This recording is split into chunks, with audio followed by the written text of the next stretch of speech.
Vitals kienet ikkreata biex tkun vehikolu ta' ħlasijiet indebiti lill-istess nies involuti fil-gvern ta' Muscat biex jirċievu flus u mejjuna jew imsejsa fuq il-korruzzjoni tul iż-żmien. Sostna dan l-avukat Edward De Bono b'reazzjoni għall-istorja pubblikata fis-Sunday Times of Malta fejn kien żvelat li kumpanija tal-mara ta' Keith Schembri li huwa l-ex Chief of Staff Kastilja irċevit eluf ta' euro f'pagamenti li saru minn Vitals u Stewart.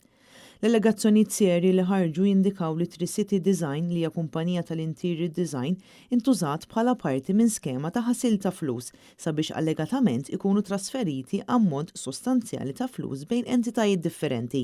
F'Novembru tal-2017 meta Vitals kienet wasset f'kollass finanzjarju kienu trasferiti 45,000 euro lil Tri-City Design, pagament illi kellu jkun investiment f'parkeġġ fil-Pjetà. Xarajn qabel FSV Limited li hija kumpanija oħra tal-mara ta' Keith Schembri iffirmat ftehim ta' sentejn ma' Vitals b'renta ta' 2,400 euro fix-xahar għal proprjetà f'Pender Gardens.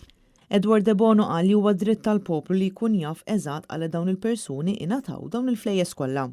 Kif wassal biex huma jiftehmu mal-Vitals jew mal-Bluestones biex huma jirċievu dawn il-flus?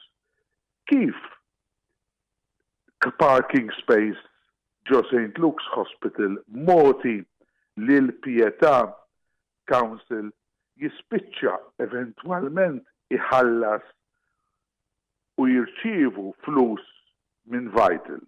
L-ewwel 4 xhur pagamenti li ammontaw għal 9,600 euro kienu trasferiti lil Tri-City Design minn għand Bluestone Investments li wieħed mid-direttur tagħha kien Ramtu Mluri. B'dak kollu li qed ikun żvelat kien deskritt bħala xokkanti minn Edward De Bono.